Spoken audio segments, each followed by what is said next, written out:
Confia sempre. Não percas a tua fé entre as sombras do mundo. Ainda que teus pés estejam sangrando, segue para frente, erguendo-a por luz celeste acima de ti mesmo. Crê e batalha. Esforça-te no bem e espera com paciência. Tudo passa e tudo se renova na terra, mas o que vem do céu permanecerá. De todos os infelizes, os mais desditosos são os que perderam a confiança em Deus e em si mesmos. Porque o maior infortúnio é sofrer a privação da fé e prosseguir vivendo. Eleva, pois, o teu olhar e caminha, luta e serve, aprende e adianta-te, brilha a alvorada além da noite. Hoje é possível que a tempestade te amarfanhe o coração e te atormente o ideal, aguilhoando-te com a aflição ou ameaçando-te com a morte. Não te esqueças, porém, de que amanhã será outro dia. E com esse poema maravilhoso, em forma de oração, que Chico Xavier psicografou do espírito Meimei, queria começar o nosso estudo dessa noite. Primeiro agradecendo a você pela oportunidade de me permitir estar aqui, trabalhando em prol da doutrina, divulgando o Espiritismo, essa doutrina consoladora, levando a cada coração a reflexão necessária para sermos, de fato, pessoas melhores, espíritos melhores, e a cada dia ir evoluindo um pouquinho mais. Obrigado por sair de casa e se dedicar a estar aqui para ouvir o estudo de hoje. Obrigado você que vai assistir pelo YouTube da sua casa, pois não pôde estar presente na noite de hoje, no Centro Espírita e Núcleo Educacional Eurípides Barçanufo, em Corumbaíba. Obrigado a Euseni, a Miramar, minha tia, que fez o convite para que eu pudesse estar aqui mais uma vez. Obrigado a cada um de vocês pelo carinho do coração, da energia que eu posso sentir, ainda que à distância. E obrigado a Deus por permitir e ter condição, me dar condição para estar aqui com vocês, estudando na noite de hoje. O tema que vamos falar é tão necessário e por isso quis começar com este trecho, com esta psicografia do espírito Meimei, psicografada por Chico, porque ele fala no fundo da alma sobre um tema tão necessário e que às vezes consideramos tão banal: desistir. Nesse mês de setembro, viramos o pensamento e relembramos a importância de se prevenir algo que tanto assola vários corações. De se prevenir, muitas das vezes, por não ser possível remediar aqui encarnado. De um tema que só a família ou a pessoa tão próxima a qual este tema visitou o coração sabe o quanto dói, o quanto se sofre. É um tema tão necessário de ser falado e ao mesmo tempo tão difícil que talvez fosse necessário um psicólogo, uma psicóloga, um psiquiatra talvez, para poder entender de fato o que acontece na mente da pessoa que chega a essas vias de fato. Eu fui a fundo para estudar. No meu pouco conhecimento, formado em administração, mas especializado em análise comportamental, com um pinguinho ali de psicanálise, fui a fundo para estudar e entender de fato qual motivo nos leva e o que de fato é uma depressão, que pode chegar no momento da pessoa desistir de viver. No mês de setembro, o mês Setembro Amarelo, de prevenção e combate ao suicídio. Um mês que talvez a gente pudesse mudar de nome para colocar que um mês de valorização da vida.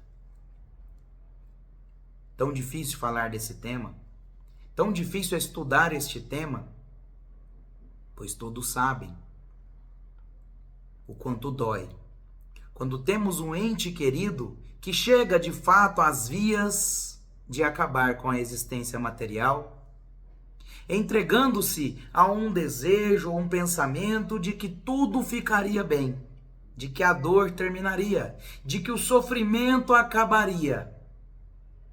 mas ter a certeza de que amanhã se desperta, de que existe um futuro, de que após a vida existe uma vida verdadeira e que, infelizmente, a dor não termina. Aí, ainda mais, o nosso coração fica aflito.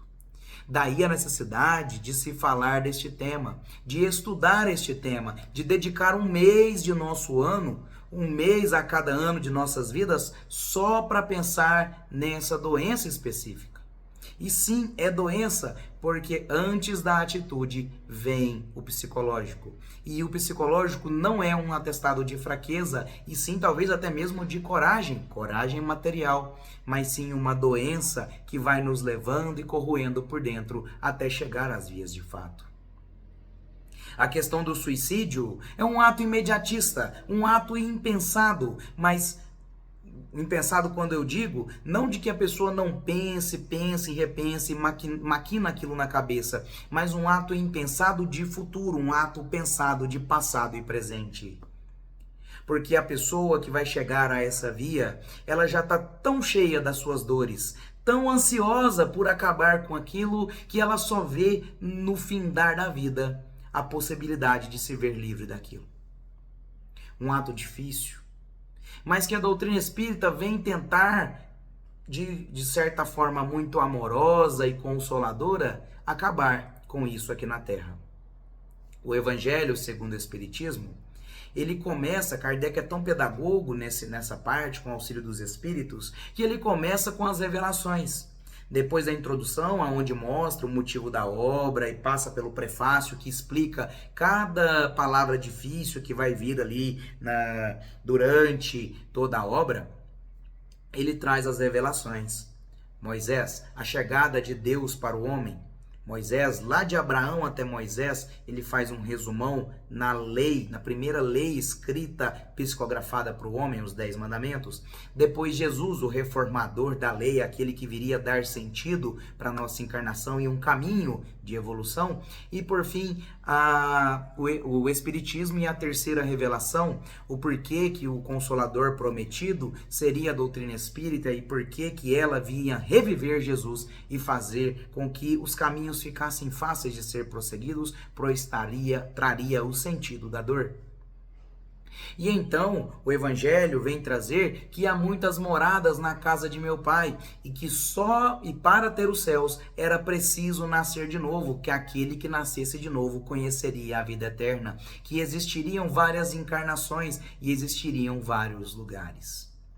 Porque o materialismo, a causa principal que leva as pessoas à via de fato de cometer um ato como o suicídio que é crime, eu não posso dispor da minha própria vida. Isso está previsto na lei de preservação de vida aqui no Brasil.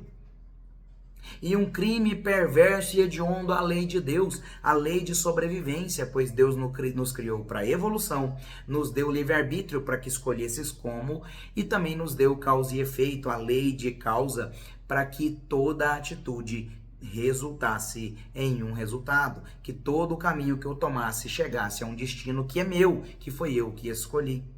Porque o materialismo, ele é tão cego, ele é tão fácil de ser desmistificado, porque acreditar em um Deus justo e em materialismo não tem como.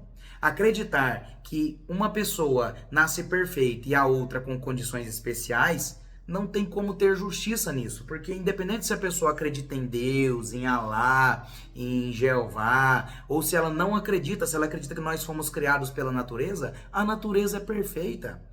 Tudo na natureza se completa e se coexiste.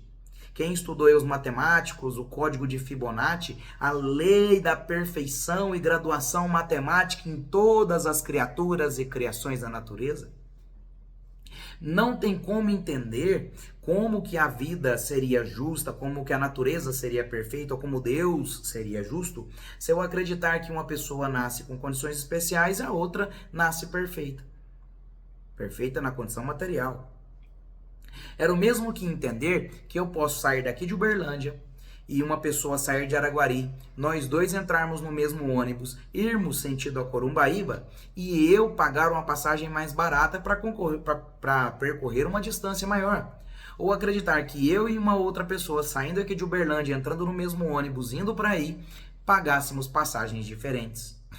Qual a justiça nisso se nós pegamos o mesmo ônibus, sentamos na mesma condição de poltrona, em lugares semelhantes? Não tem conforto a mais para mim nem para ele. Nós pegamos a mesma classe e pagamos passagens diferentes. Qual é a justiça disso? O materialismo causa maior de muito sofrimento e também de muito engano. Jesus nos disse, quando aqui na terra, que aquele que estivesse sobrecarregado, que fosse até ele. Eu peço permissão para ler, porque está lá em Mateus. Venham a mim todos os que estão cansados e sobrecarregados, e eu darei descanso a vocês. Eu vos aliviarei. Tomem sobre vós o meu jugo e aprendam de mim, pois sou manso e humilde de coração. E vocês encontrarão descanso para as suas almas, pois o meu jugo é suave e o meu fardo é leve. Jesus, o juiz dos juízes, Filho de Deus como nós, criados para a evolução, mas que encontrou o caminho de evolução bem antes e que topou ser governador de nossa existência. Por isso que Jesus é um juiz, porque ele é governador da terra. E um governador tem esse poder. E ele, sendo juiz do nosso planeta, diz que o jugo dele é leve. O jugo dele é suave, na verdade. Ou seja, ele sabe julgar com suavidade. Ele sabe nos dar condições para que possamos crescer. Ele nos deu o caminho. E por fim ele fala que o fardo é leve, que os nossos ombros são fortes o suficientes para carregar o fardo que estamos levando. Se Deus é justo e bom, e não existem desigualdades que não sejam minha responsabilidade, é preciso entender que se existem muitas moradas e muitas vidas, que as desigualdades não são daqui. Por isso que no capítulo 5 do Evangelho segundo o Espiritismo, vamos descobrir que existem causas atuais e causas anteriores das aflições. Mas além, vamos descobrir que existe justiça nas aflições. Então a minha dor pode ser diferente na maioria das vezes, e vou dizer que 99,99% das vezes é diferente do que a do outro, porque pode ser que possamos a mesma condição, mas passamos diferentemente pela dor. Que ela tem justiça, porque existe justiça nas aflições. Tudo que temos é reflexo do caminho que tomamos. Então, se temos uma boa condição de vida com dinheiro, é porque talvez escolhemos na hora de encarnar ter dinheiro para saber conviver com ele, aprender a conviver com o dinheiro, tendo ele e distribuindo para os demais, fazendo bem.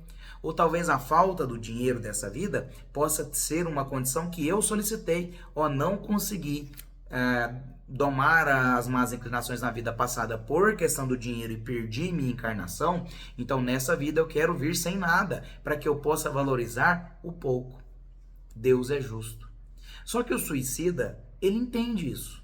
Muitas das vezes ele sabe. Se o Espiritismo extirpasse o suicídio, se falasse assim, ó, só por conhecer a doutrina espírita não existe mais suicídio, não teríamos pessoas espíritas que chegam a esse ponto, que chegam às vias de fato. O Espiritismo, sim, ele ameniza, faz um trabalho melhor do que o materialismo, que incentiva. Então, pelo menos o Espiritismo desincentiva, explica os motivos e dá o caminho. Porque na pergunta 944 do Livro dos Espíritos, peço lição para ler mais uma vez, Kardec pergunta, tem o homem o direito de dispor da sua vida? E os Espíritos respondem, não, só a Deus assiste este direito. O suicídio voluntário importa numa transgressão dessa lei. O suicídio voluntário é uma transgressão na lei divina de vida.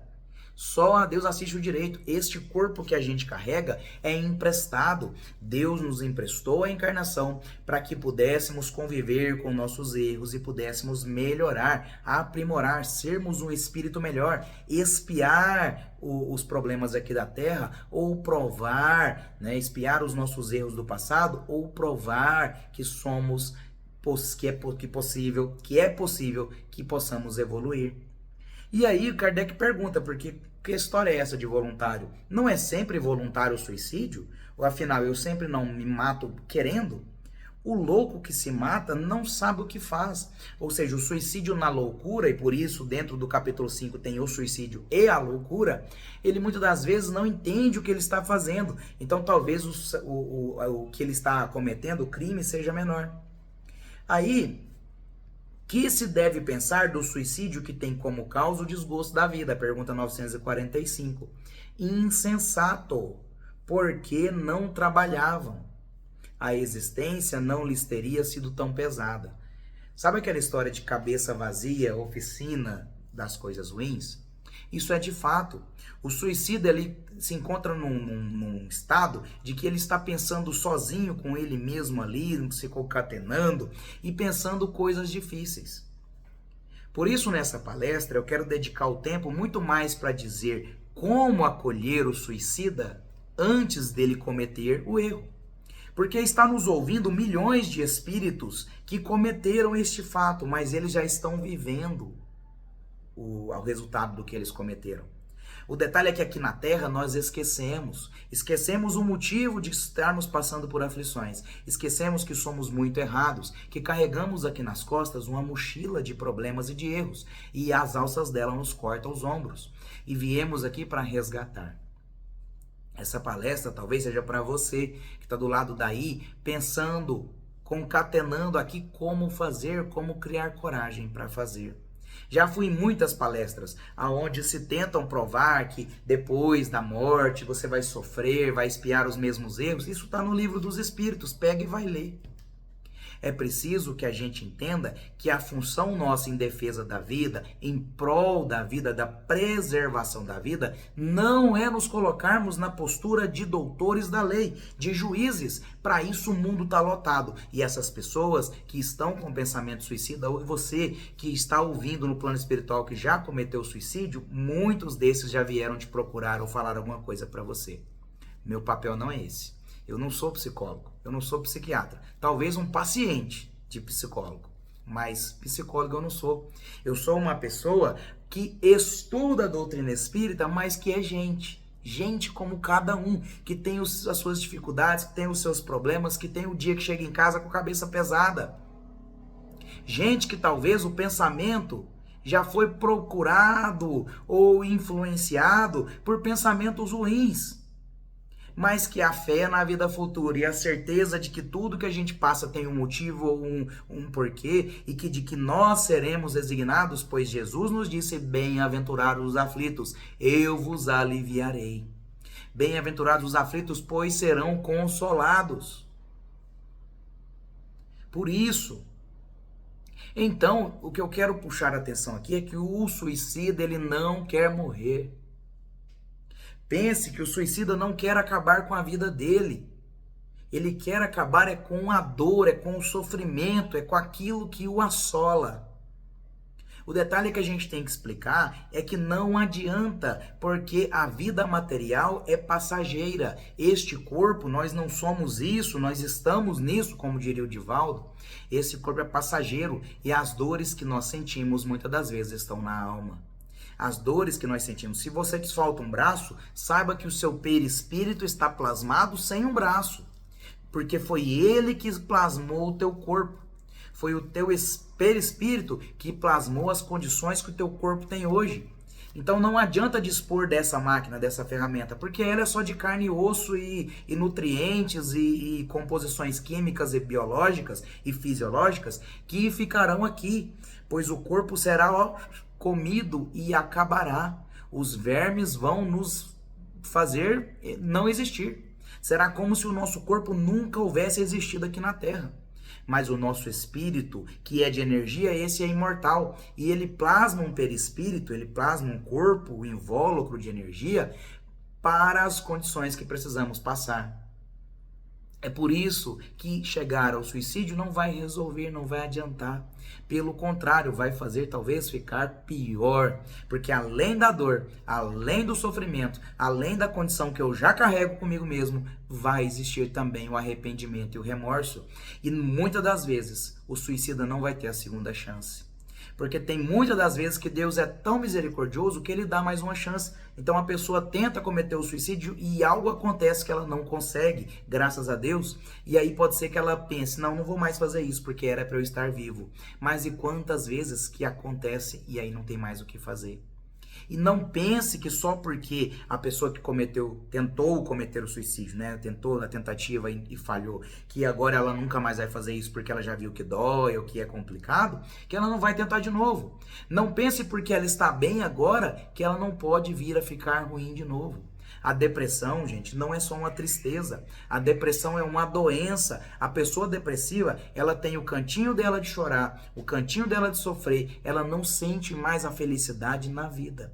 E por isso que muitas das vezes ela procura a felicidade na morte. Calma e resignação. E fé na vida futura. É isso que Kardec e os espíritos trazem aqui na leitura, dizendo que o que combate o suicídio é a calma, a resignação e a fé na vida futura. É calma para entender que eu não preciso ser ansioso, que tudo tem seu tempo e tudo tem o seu porquê. Lembra de Maria? Isso também passa. Resignação, porque é preciso entender que se eu sofro, tem algum motivo, que a dor é remédio para nos melhorar, para evoluir. E fé na vida futura, pois entender que não adianta eu ir às vias de fato, porque o problema não termina. Certa feita, isso está lá no Lindos Casos de Chico Xavier, foi trazido ao Chico uma criança em condição que ela já não tinha os braços e os médicos disseram que teriam que amputar também as pernas. E a pessoa, né, a família, queria saber de Chico por que Deus era assim, deixava que aquela criança sofresse e por que agora ela teria que amputar as pernas. Porque não leva logo ela, né, não acaba logo com a vida dela, que situação tão difícil de se passar. E aí Emmanuel fala para, aliás, algum espírito fala para Chico que não teria mesmo jeito, que era preciso realmente amputar as pernas. E aí quando o Chico fala isso, acha até estranho, a família acha estranha, mas aí Emmanuel fala para ele, essa pessoa é um suicida. Por várias e várias vidas, ela chegou às vias de cometer suicídio por covardia, por não aguentar as próprias dores. E agora, nessa vida, que Deus permitiu a ela, e ela mesma solicitou, vir sem os braços para não cometer suicídio. E está tentando cometer suicídio com as próprias pernas. E Deus é tão misericordioso que permitiu que houvesse uma doença e as pernas dela gangrenassem e ela houvesse que cortar as pernas, para não ter como ela passar mais por essa situação. E logo, logo, ela vai falecer. Logo, logo vai terminar a prova dela. Só é preciso resignação. E assim foi, pouco tempo depois, Chico teve a notícia que aquela criança veio a falecer, e muito tempo depois aquele espírito veio até Chico, dizer, Chico, faltava tão pouco, e graças a Deus e ao seu intermédio que os espíritos foram tão bons com a minha família, que acalmaram eles e eles entenderam de fato o meu problema, que agora eu estou liberto, eu estou livre. Nós não sabemos o que nos aguarda. Talvez o sofrimento dure um dia, talvez dure uma noite, talvez dure uma eternidade. O que a gente tem que entender é que ele acaba.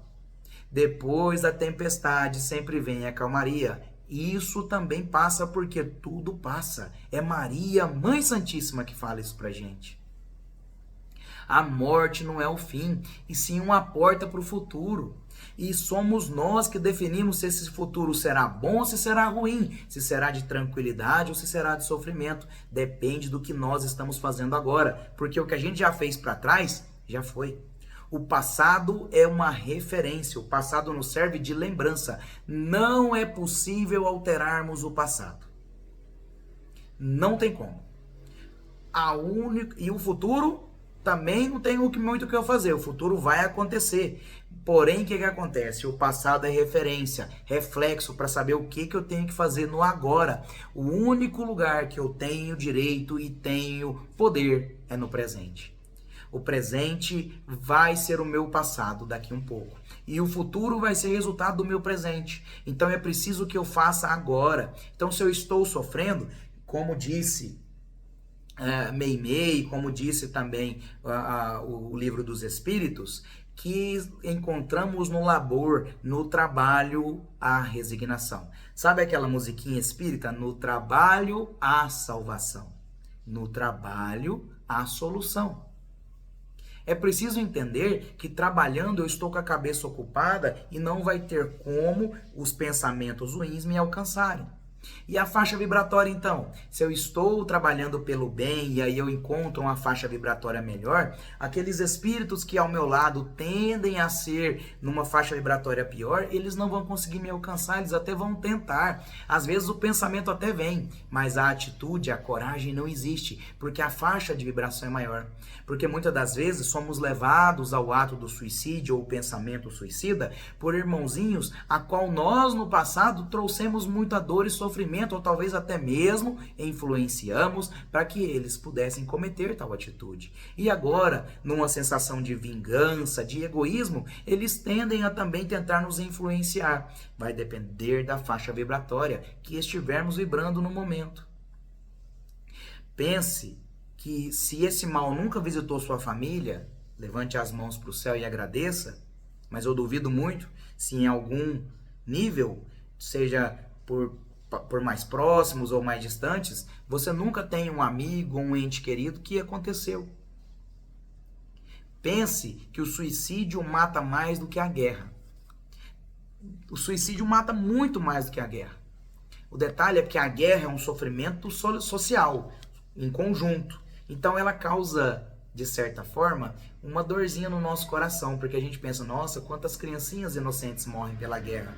Mas e quantas pessoas que de fato morrem pelo suicídio, só que a dor é no individual, a dor é só nela ou só no familiar. E aí a gente acha que não precisa falar disso. O suicídio é importante ser falado. Mas não para que ele sirva de gatilho, não para que eu ajude a pessoa a encontrar o caminho que ela vai. Porque quanto mais problema eu coloco para ela, que Deus vai te castigar, que você vai sofrer, que do lado de lá vai ser pior, pior fica a situação, porque ela pensa, todo jeito eu vou sofrer, mas eu estou sofrendo aqui agora, que eu sofra do lado de lá. O único modo de prevenção ao suicídio é o que o Evangelho nos deu: calma, resignação e fé na vida futura. O suicida é como aquele prisioneiro que fugiu antes de cumprir a pena. Ele está livre, de certa forma. Só que ele vai ter que cumprir aquela pena. E para a lei humana, ele só vai voltar a cumprir aquela pena se ele for pego. Mas na lei espiritual, na lei kármica universal, não tem como fugir, porque os Deus e os espíritos sabem e conhecem os nossos mais íntimos pensamentos. O suicida se esbarra na ideia da esperança, na esperança de fim da dor. Então é que preciso que nós os consolemos em vida, de que você não está sozinho, eu estou aqui por você e eu nunca vou entender sua dor, porque eu não estou dentro de você. Mas eu posso compartilhar contigo essa dor. Se você está julgando o fardo pesado, que eu te ajude a carregá-lo. É assim que Jesus fez. Jesus não livrou ninguém do fardo, mas ele ajudou a carregar. Por fim, já para ir encerrando, eu quero dizer o seguinte: nós não somos juízes, porque o juiz, Jesus, o Cristo do nosso planeta, tem um jugo leve, um jugo suave, porque nós haveríamos de ser juízes. E se Deus é misericordioso, justo e bom, e não abandona seus filhos, ele também não pune seus filhos. Então aquele que por covardia culminou no fato do suicídio, que ele abra os olhos e perceba que o socorro está aí. Deus não abandona seus filhos. Não se sinta culpado ao ponto de achar que ele te abandonou e que agora você está pagando algo porque ele está te responsabilizando. Jesus, Deus não é punitivo. Deus nos ama. André Luiz permeou pelo umbral por muito tempo. E sabe aquela história de que as preces de uma mãe rompem os céus, rasgam os céus e vão direto até Deus? A mãe de André Luiz fazia prece todo dia, pedindo para que André Luiz fosse resgatado. E lá no umbral tinha um resgate para André Luiz. Só que o André Luiz não enxergava porque ele estava embebido na sua lamentação, naquela ideia de que eu não sou suicida, de que eu não devia estar aqui, de que eu não mereço isso, eu era uma pessoa de bem, do porquê que eu estou passando nisso. E a ajuda estava lá a todo momento, somente quando ele abriu os olhos, e não estou falando dos olhos carnais, os olhos do espírito, os olhos da alma, os olhos do coração, é que ele percebeu ao lado dele a ajuda que já estava lá há muito tempo. E então ele foi resgatado.